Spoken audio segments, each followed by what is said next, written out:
Salut à tous, donc voilà, on se retrouve pour un tag, donc tag qui a été traduit par Moody, donc de la chaîne Moody Take a Book, et qui s'intitule Problème de lecteur, donc 11 questions au sujet de nos problèmes de lecteur, quoi. Bah oui, voilà. Donc je me suis équipée, alors la flemme de recopier les questions, donc je me suis équipée donc, de mon téléphone avec les questions, donc on va commencer tout de suite. Alors, tu as 20 000 livres dans ta palle, donc pile à lire. Comment décides-tu de ta prochaine lecture? Alors, c'est totalement aléatoire. Enfin, dans le sens où je pense qu'on peut lire un livre à une certaine période et pas l'aimer, et l'aimer dans une autre période, tout simplement parce qu'on n'était pas dans un état d'esprit propice à aimer tel genre de lecture. Alors, je ne sais pas si j'ai été claire, mais en tout cas, avant, j'avais une liste, entre guillemets, imposée. Je me faisais une liste, je lirais ça, ça, ça, ça, ça. Aujourd'hui, je ne le fais plus. Quand je finis un livre, voilà, je me plante devant ma bibliothèque et j'aime bien choisir et relire des quatrièmes et voir un peu ce qui, ce qui a le plus de chances de me plaire, en tout cas, en ce moment. Donc voilà. Donc non, il n'y a pas vraiment de choix. Je sais rarement quel livre je vais lire euh, prochainement. Voilà. Bon, enfin bref, vous avez compris. Alors, question numéro 2. Tu as lu la moitié d'un livre et tu ne l'aimes pas. Tu abandonnes ou tu continues? Alors, tout dépend. Par exemple, Caleb, je n'ai pas aimé du tout. Pourtant, j'ai lu la trilogie. Euh, Dernièrement, plus encore que la vie, j'ai lu la quart et ça allait pas du tout. Donc tout dépend si je n'aime pas ou si réellement ça me saoule en fait, ça m'ennuie. Si ça m'ennuie réellement et si limite c'est une corvée de le lire, non j'arrête, ouais, ça sert à rien. Sinon je ne peux pas y arriver, je vais lire 2 pages par jour, donc ça sert à rien. Donc tout dépend, mais généralement j'essaye de continuer, j'essaye de passer, parce que finalement il y a toujours un cap dans le bouquin à passer pour que vraiment on rentre dans l'histoire, on rentre dans l'intrigue. Et oui, donc j'essaye de persévérer, mais voilà, il y a des cas où j'abandonne. Mais c'est très rare quand même. Il y a très très peu de livres euh, que j'ai abandonnés. 3. La fin de l'année approche et ton challenge Goodreads n'est pas fini. Est-ce que tu essaies de te reprendre et comment? Alors, étant donné que la chaîne et le blog sont nouveaux, j'ai pas encore fait de challenge Goodreads, mais je me suis inscrite là au challenge Cold Winter et je pense que bon, si la fin du challenge approche et que je n'ai pas, enfin, il me reste encore pas mal de livres à lire, je vais tout faire bien sûr pour remplir le challenge. Après, voilà, pour en tout cas limiter la casse. Mais je pense notamment que l'année prochaine, enfin en 2015, je vais m'inscrire au challenge Goodreads. Les couvertures d'une saga série que tu aimes ne se ressemblent pas. Comment tu gères ça? L'affaire divergente. Comment vous dire? Oui. Eh bien, on fait avec, voilà. À part, parce que moi j'ai que le tome 1, si vous voulez, mon tome 1 est tout petit, le tome 2 et 3 sont grands. Enfin bref, les maisons d'édition font souvent n'importe quoi en ce moment, ils savent pas rester fidèles à une mise en page, un format, c'est du grand n'importe quoi. Mais bon, soit je fais avec, je pense qu'aux Divergentes, je pense pas honnêtement le racheter. Après, si réellement c'est une saga, voilà, coup de cœur, oui, je pense que je rachèterai. Si un exemplaire, oui. S'il y a 10 tomes et que ça change tous les 3 tomes, non, tant pis. Voilà, on fait avec. Ensuite, tout le monde aime un livre que toi tu n'aimes pas. À qui en parles-tu du coup?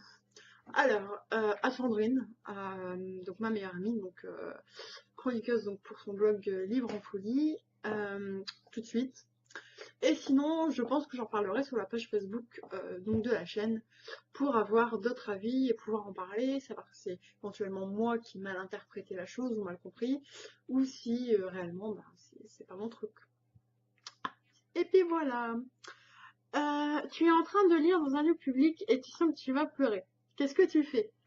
Alors ça m'est déjà arrivé quand j'habitais encore à Lille et je crois que j'ai lu à ce moment-là, c'était Entre chien et loup de Mallory Blackman, donc j'étais très jeune Et à la fin, voilà, j'ai commencé à comprendre ce qui allait se passer et les larmes montaient et bah, j'ai fermé le livre. Voilà, j'ai dit ce soir et j'ai pleuré au soir, mais voilà, voilà. En plus, c'était une heure de pointe, donc le métro, j'étais debout en train de lire, donc le métro était blindé. Je me voyais pas m'effondrer en pleurs devant un bouquin, ça fait un peu, voilà. Bon, c'est un peu too much, donc non, je ferme le bouquin, et puis voilà. Et je reprends la lecture au soir avec peut-être euh, un petit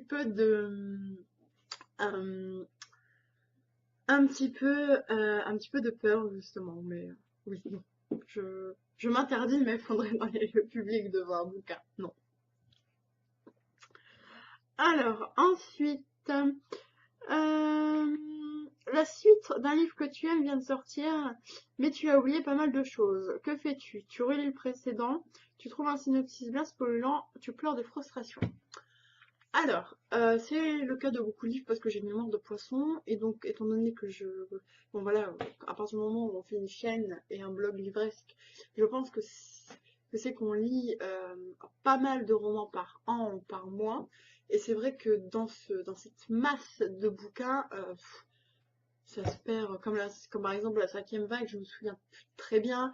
Les vampires de Chicago, j'ai le tome 9 qui vient de sortir, mais le 8 je me souviens plus, je sais, je connais l'histoire, mais exactement où on en est à la fin du 8, je ne sais pas du tout. Donc, tout dépend. Par exemple, Les Vampires de Chicago, je pense que je vais relire le 8. La cinquième vague, je pense que je vais trouver un résumé spoilant. Tout dépend, mais oui. Enfin, je relis pas toujours. Avant, oui. Aujourd'hui, maintenant qu'il y a pas mal de blogs qui commencent à spoiler et qui sont faits pour ça et qui sont créés pour ça, bah, c'est pas mal et autant en profiter. Ah, je suis désolée, je dois déverrouiller à chaque fois mon téléphone. Alors, tu ne veux pas prêter tes livres. Comment dis-tu non gentiment si on te pose la question? Alors, il faut savoir que je prête rarement mes livres, ou en tout cas à Sandrine. À part ça, c'est vraiment au compte-gouttes et vraiment aux personnes en qui j'ai confiance, tout simplement parce que je suis un peu maniaque des livres, c'est-à-dire que je les achète neufs et généralement, une fois qu'ils sont lus, ils restent neufs. Donc, j'ai du mal à les prêter. Euh, Si je dois dire non, je pense que bah, je dirais non, que je peux pas quoi, que c'est non quoi, c'est non. Ou alors généralement quand même non, je te préviens, tu l'abîmes, je te défonce. Non mais si c'est ça en fait, je fais peur en fait. Je je fais prendre conscience aux gens que c'est important pour moi, donc généralement ils fuient. Quand ils sont pas, vous voyez, quand ils sont pas sûrs et certains d'être manipulés, on voit tout de suite en fait. Donc voilà, c'est ça. C'est voilà, je dis non. Ou alors après c'est clair que je ne prête pas un livre que je n'ai pas lu. Donc comme ça c'est sûr. Ma palle reste ma palle ne bouge pas. Donc si je ne l'ai pas lu, de toute façon c'est non, je ne l'ai pas lu. Comme ça il n'y a pas de qui que ce soit en fait. Si c'est pas lu, c'est pas lu. Ensuite, tu as choisi de reposer 5 livres le mois passé. Comment gères-tu ta panne lecture? Alors bah ça tombe bien, je suis en plein dedans. Depuis 3 semaines, un mois, même un mois et demi, même. Je ne lis pas beaucoup. Je crois qu'en j'ai dû lire 3 livres en 2 mois. Oui, oui, je sais. Et tout simplement parce que ça fait un long moment que j'ai pas eu de lectures qui m'ont transportée. Et ben voilà. Alors que j'ai lu des livres pour lesquels j'attendais beaucoup et ce n'a été que petite déception. Donc là, voilà. J'ai un peu de mal. Pourtant, là, j'ai une valeur sûre, j'ai le tome 4 de la confrérie, et même là, pourtant j'adore, mais j'ai du mal à avancer. Ça fait une semaine que je suis dessus, voilà, j'ai à peine dépassé la moitié, alors que normalement je le lis en 24 heures ou 48 heures max. C'est un livre que je dévore. Et là, non. Donc, qu'est-ce que je fais? Ben, j'attends que ça passe. J'espère que ça va passer. Et voilà. Mais sinon, de toute façon, après, je pense que le problème, c'est qu'il n'y a pas de grande certitude avec les bouquins, c'est-à-dire qu'on peut en attendre beaucoup et finalement être très déçu. Donc voilà. Mais je pense qu'avec le Shadow Winter, ça va passer. J'espère en tout cas, parce que sinon, ça va être beau le résultat. Ensuite, il y a tellement de nouveaux livres que tu rêves d'acheter. Combien en achètes-tu réellement? Par mois, je dois être en moyenne, hors livre d'occasion, parce que là sinon ça grimpe, avec bouquin d'occasion, c'est même plus la peine. Je dois être à 4 ou 5 livres. Voilà. Poche ou grand format, enfin, voilà. On va dire 2 ou 3 grands formats et 5 livres avec 2 grands formats et 3 poches. Après les avoir achetés, combien de temps reste-t-il dans ta palle avant que tu les lises? Alors là, c'est complètement, c'est même plus aléatoire en fait. Je crois que j'ai des livres dans ma palle qui doivent dater d'il y a au moins 6 ou 7 ans. Oui, je sais, c'est le drame. Oui, limite mon enfance, quoi. Mais voilà, je pense notamment à Tara Duncan que je n'ai jamais lu. Oui, mais oui, voilà. J'ai dû acheter quand j'avais 15 ou 16 ans avec Sandrine. Et oui. Ah, et puis il faut savoir que j'ai environ, parce que je les ai comptés avant de faire la vidéo, j'ai environ 133 livres. Enfin, j'ai 133 livres dans ma palle aujourd'hui, à l'heure qu'il est. Donc, voilà, 133 livres, c'est environ le nombre de livres que je lis par an. Donc, si je n'achète rien en 2015, pendant toute l'année, je pourrais en venir à bout. Mais comment vous dire? Non, c'est purement impossible. Voilà, donc il y a des livres qui vont encore rester très longtemps et c'est comme ça en fait. Mais je pense qu'en moyenne, ça doit être 1 an. Ouais, je sais. Ouais, je pense qu'en moyenne, ouais, ça doit être 1 an. Après, il y a des livres que j'achète que je lis tout de suite, mais c'est assez long. Et après, il y a des livres que j'achète et que bah, ils sont là depuis, bah, comme Tara Duncan, qui sont là depuis 6 ou 7 ans. Et il y a de fortes chances que je ne les lise jamais, en fait. Enfin, clairement. En plus, il y a 11 tomes maintenant, puis c'est très. Voilà, c'est plus. Ça m'intéresse plus, tout simplement. Donc, ouais, ça a très longtemps. Voilà. Mais j'essaye de me soigner, hein. On fait ce qu'on peut, mais comment vous dire. C'est comme ça, mais voilà. Enfin, c'est tout. Nous avons fini les 11 questions. Donc oui, bah oui, ce tag est fini. Je me répète, hein, mais c'est pas grave.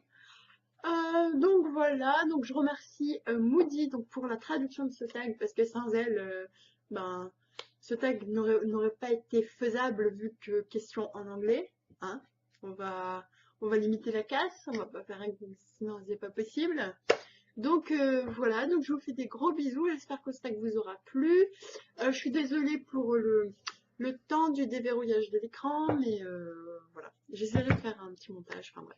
Voilà, donc je vous fais de gros bisous, je vous souhaite une agréable soirée, de formidables lectures, et on se retrouve, je pense, prochainement pour, pas un bilan parce que je lis pas assez en ce moment, soit les mêmes du mois prochain, soit un autre tag, ou peut-être la vidéo de présentation et avec mon challenge Cold Winter. Donc voilà, donc je vous fais des gros bisous et puis passez une bonne soirée. Bisous!